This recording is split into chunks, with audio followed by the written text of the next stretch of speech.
All right, did it successful? Are we on the share screen? Yes, we are. We are. Good. Okay, I will plunge ahead then. All right. It's nice when programming can be personal, and so today we're going to explore a personal experience, and that is in going through my mother's records. She passed away 20 years ago, but my brother's been doing some historical scavenging, and in her records we found a sheet that she'd written out, typed out, on how to find the day name for any date. She had done genealogical research, and she was interested just in how these things fit together. So this was her sheet with some handwritten notes at the bottom on it. And so I began to program this in Forth because first it's integer arithmetic, and it was kind of interesting. So I got into doing it, and I found out that she did not allow for what they call the 400-year rule. And also I had a little bit of difficulty in translating. I think that I found some inconsistencies in what she'd written down. So I opened up the search and said, how can I do this date to day name?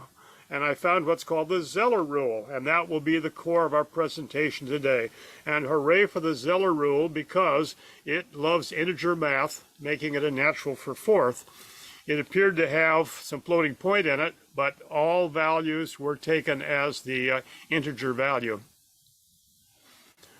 A few basics to get out of the way. First is that to determine the day for a date, first you have to allow for the extra day in leap years.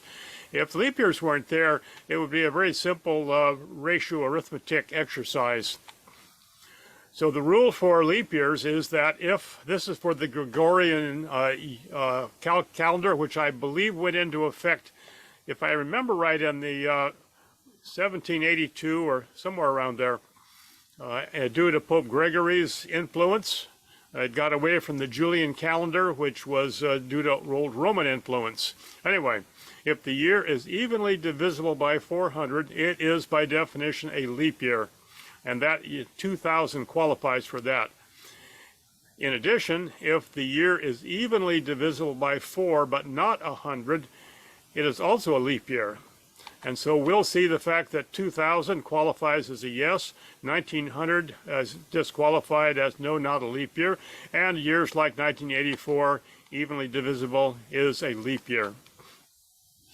So the Zeller rule, it has its own offset calendar in that the Zeller rule follows a 4-year sequence, and the very first day is the day after a leap day of February 29. So once you've found a February 29, the day after becomes day 1 in Zeller time. This year continues for 4 years, which ends the following February 29th in a leap year. So the span again is from a non-leap year beginning to a leap year day ending. This can cause a bit of confusion because in the write-ups that you find online, it's not clear when they're using the adjusted year and not the adjusted year.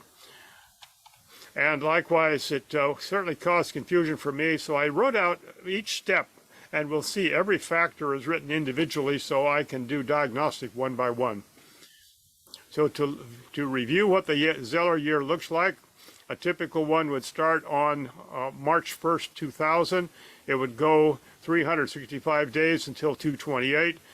The next full year, the next full year, and finally the year that begins March 1, 2023.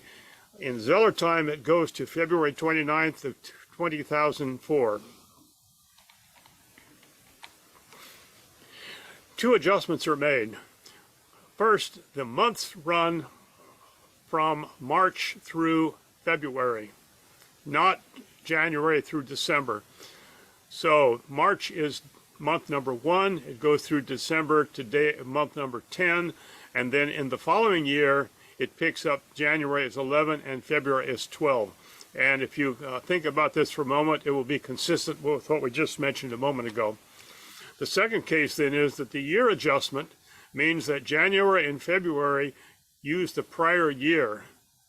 So these months are concluding that Zeller time period. Here's an example of the adjustments that I wrote out for testing purposes. The heading at the top is the name of the month and the traditional month numbers, which run from 1 through 12. The adjusted month is shown in green, so under January month number 1, the adjusted month is actually 11. And remember, we backset the year by 1, so the adjusted year will be 2003. For February, it's the same way. It's the second normal month. It's calculated as month 12, and the year is backset. Then on 3/1/2004, we're beginning a new Zeller year, and that continues all the way through. And then at the far right bottom, of course, would be the concluding 2 months of January and February of 2005. So here are the adjustments. They are very natural in forth. They came out to be surprisingly crisp and clear. We begin with the year. Then we test if it's month. If it contains if the month is 1 or 2, then we simply do a 1 minus, which decrements the year. So if we come in with requesting the current year number, it looks in the value year. And if we are in the 2 target months of 1 and 2, it just backsets. Similar adjustment is made for the month. In this case, the blue month value is brought to the stack. We add 10 to it. We check it against 12. If it's greater than 12, we subtract 12. And it's a funny little calculation that works beautifully well. That takes the months from 1 through 12 and converts them to 11, 12, 1, 2, 3, 4, 5 through 10. When I got these 2 adjustments made, my work got a lot clearer, and everything from here on out uses adjusted months and years. So here's the Zeller rule. It's fairly elaborate because remember, it's making all those adjustments about the 4-year cycle, the 100-year rule, the 400-year rule. So we begin with the actual day number, the calendar day from 1 through 31, and then we make the month adjustment. Now this can be done in floating point. I adjusted it to make it done in integer. Even in floating point, however, the calculation works and you just throw away the decimal fraction. So we take the adjusted month times 26 and subtract 2 and divide by 10 and take the quotient and add that to the day. Then we start to make year adjustments. And so in this case, we divide the adjusted year by 100 and take the modulo. This gives us the last 2 digits of the year. Then we take that same value and divide it by 4, which gets us into the Zeller cycle of year 0 through 3. Then we apply the 400-year rule. We take the adjusted year, divide by 400, and then for I don't know why, we take the adjusted year times 2, divide by 100, and we subtract that.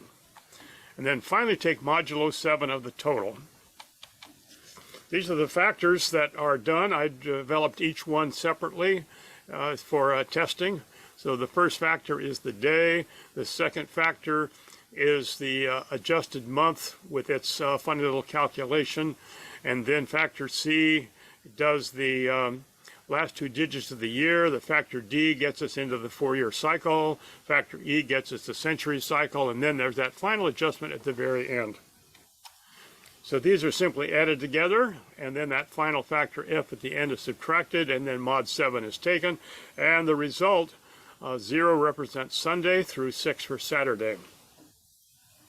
In a later version, I've compressed this all into a single formula, and it compresses very tidily into a single 4th formula. This is the diagnostic print I did, and I very carefully isolated each of the factors, and I found a reference online that does give us a very nice a set of samples for each of the calculations. So we can see all the factors A through F along the way, the sum and the day. And our example was a couple of days ago, it was October 26th, was Thursday, so you can see the day I was doing the work. I put some utilities in. The first one is the word accept, which goes to the user and allows the input of the day, month, and year. This is prefix notation so that I give the message input day number, then I get the text and I store it into the day value. Same way to get the month into the month value, and finally the year digits into the year value. And each of these has error checking along the way, or range checking. We're getting now toward the user interface. The report portion of it gives me a quick look at what is the number so far. So the show prints out the day, year, and month, and then we do that summation calculation. We translate it to the string which represents the day, and we type it. So this gives me the input and the output. And finally, the word live is a very simple combination. It accepts the input and gives us the report out. So you just type live and it will run through the whole process. Here's an example of actual usage.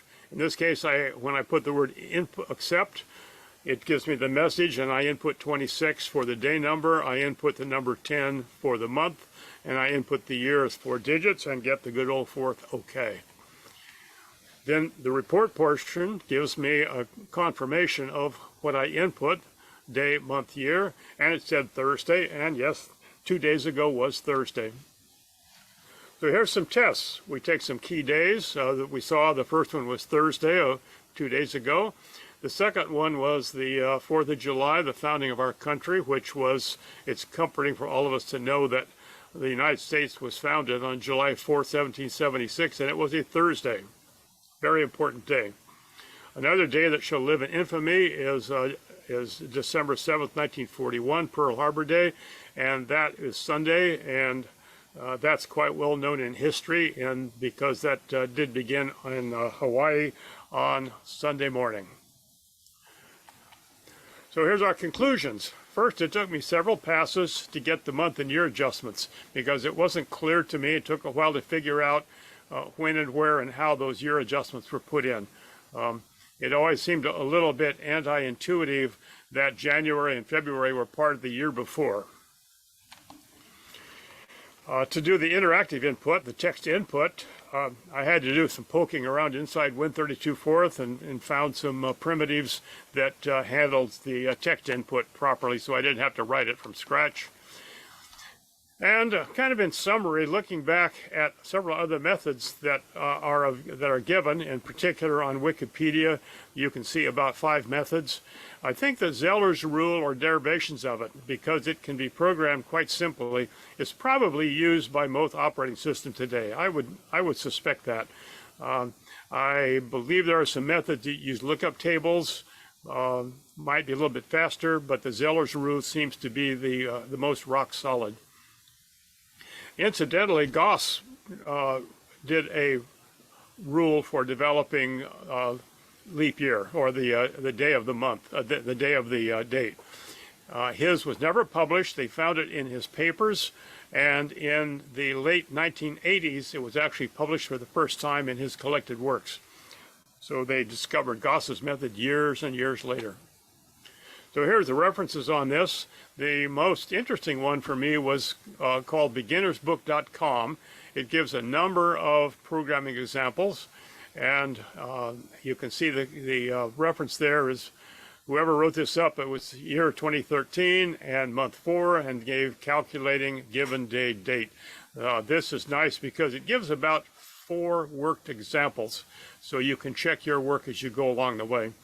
And for greater variety, go into Wikipedia and check their determination of day of the week.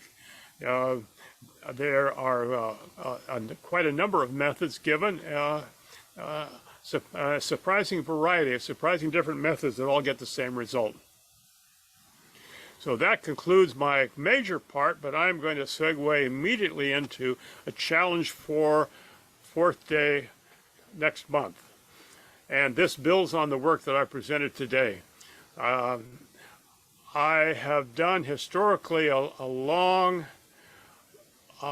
financial history for the last 25 years that is done by week.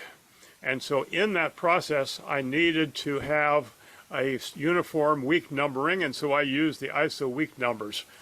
And for a long time, I did not have a way to calculate it, and then I found out that in Excel, they've added about 4 years ago. They added this ISO date function. So it's always been to me a little desire to say I'd like to be able to calculate in line that ISO week, because I used it for my database history. So to review the ISO weeks, they begin on Monday as day 1, and they go through Sunday as day 7. And just as in the biblical sense, on the 7th day God rested, and that was the last day of the ISO week. The weeks are numbered from 1 to 52 or 53, and every 4 years there are 53 weeks in the year, just as there are with observing leap year. The rule is that week 1 of a year is the week beginning on Monday that contains the first Thursday. So if Thursday is New Year's Day, 4 days earlier on Monday, which was actually in the prior year, is the beginning of the first week of the new year. If New Year's Day is on Saturday, then the year doesn't start for 3 more days until the following Monday.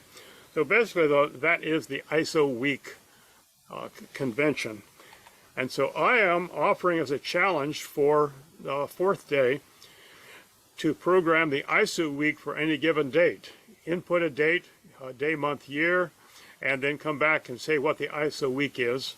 And the hint is you can use Zeller's rule to a great advantage. And for checking, if you use the Excel function ISO week num, ISOWEEK.NUM,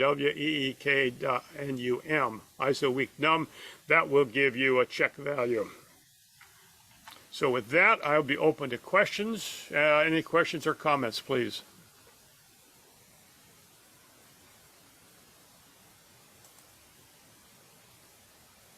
I have a question. Yes. Yes. It seems to me that someplace along the line you got to have a base date and day, so that, in some year, January 1st is this date, and you count from there. I didn't see that in your calculations. Am I missing something? In the Zeller rule calculation? Yeah, I mean, it just seems that you got to have, that there's someplace along the line, there's got to be a specific date and day of the week, and you count from there. No, that's not the case. You apply you look at the year is going to have a 29th of February if the year is divisible by 4, and that's all you need to know. If it's divisible by 4, it's a leap year, and then of course you have to skip it for the 100s and the 400s. But there's no other reference on that other than it's accepted practice. It's just accepted by humanity that we will have a February 29th if the year is divisible by 4. Does that make sense? Not quite. Let me see if I can rephrase that. If you're counting days, there's got to be a day 0 that has been defined as, this date is a Sunday, and you count from there. Yeah, I think that's implicit in the code. And I'm sure that if you put all zeros in all the inputs, year 0, and so on, month 0, you get an answer. It would be meaningless, of course, because that was before the current calendar scheme was invoked or enforced. Well, Or shall we set aside for the moment the Zeller rule? Let's just talk about leap year. Leap year, is that okay? Good. Just leap year alone. Now, the conversion from the Julian calendar to the Gregorian calendar came about, if I dimly remember, I think it was 1782, but I may be off on that. At that point, the two calendars differed by 17 days. And so on that day, they just threw away 17 days and picked what today is. And so that, you might say, is our day one or day zero for the current calendar. It was when they did the transition from the Julian calendar to the Gregorian calendar. And if I understand right, Russia continued on the Julian calendar until the revolution in 1920, 21, I think. But I know Russia continued on the wrong calendar for a number of years. So is it acceptable that knowing what the current day today is depends on that transition that was made from the Julian to the Gregorian calendar, and you could call that day zero? You buy that? Yeah, well, it would have to be, specified, date. Someplace along the line, you got to say, January 1st of this year is, day one, and it's a Sunday. And now, are we beginning to talk about the Zeller rule and the conversion? No, I'm just trying to figure out, where the base of this counting starts, and things. Yeah, I mean, if you're counting days, there's got to be a day, zero or day one, and that's got to be defined as a certain day of the week. Well, no, that's the Zeller rule. Defines the first day after a leap day, and that is day number one for Zeller calculation. Yeah, but what day of the week is that? depends on what year it is. Okay. Yeah, that good answer. That you go back and say. But Dave, it's like saying, okay, you have to have a first number to start counting from, and it's implied. It's zero. Yeah, I think you could consider the Zeller rule as like a y equals mx plus b if you convert it into just a line and a slope. And so then you can take the slope down to zero, and that would be your day one is where the slope, intersects the x-axis or whatever. So maybe you can think of it like that. I don't think there's an algebraic equivalence to the Zeller rule. It's just modular arithmetic. If you look at those numbers, you're just adding a whole series of integers, and if you and you're taking so each of them has an impact somewhere between the number 0 and 6. So each of those factors intellectually is reduced to a number 0 to 6. Those numbers are all added together, and again, modulo 7 is taken, giving you the final summation 0 to 6. And there doesn't have to be an origin. The origin for modular arithmetic is 0. Okay, and I don't think you can graph it. I don't see a way that you would actually plot a linear function or a convergence. It's just arithmetic. There's no independent variables in that. It's they're all independent, and the dependent variable is that modulo at the very end. Anyway, you can see some of the confusion I had in my mind as I was programming it, because I had to resolve these, and I had to figure out, are the factors coming out right, when I didn't exactly know the impact each of the factors had. And the beautiful part of it was that in that reference I gave, they give 4 examples.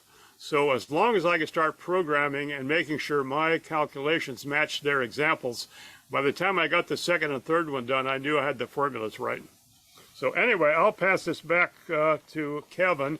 But again, think now of fourth day and figuring out how to take Zeller's rule and apply it to calculating the week number.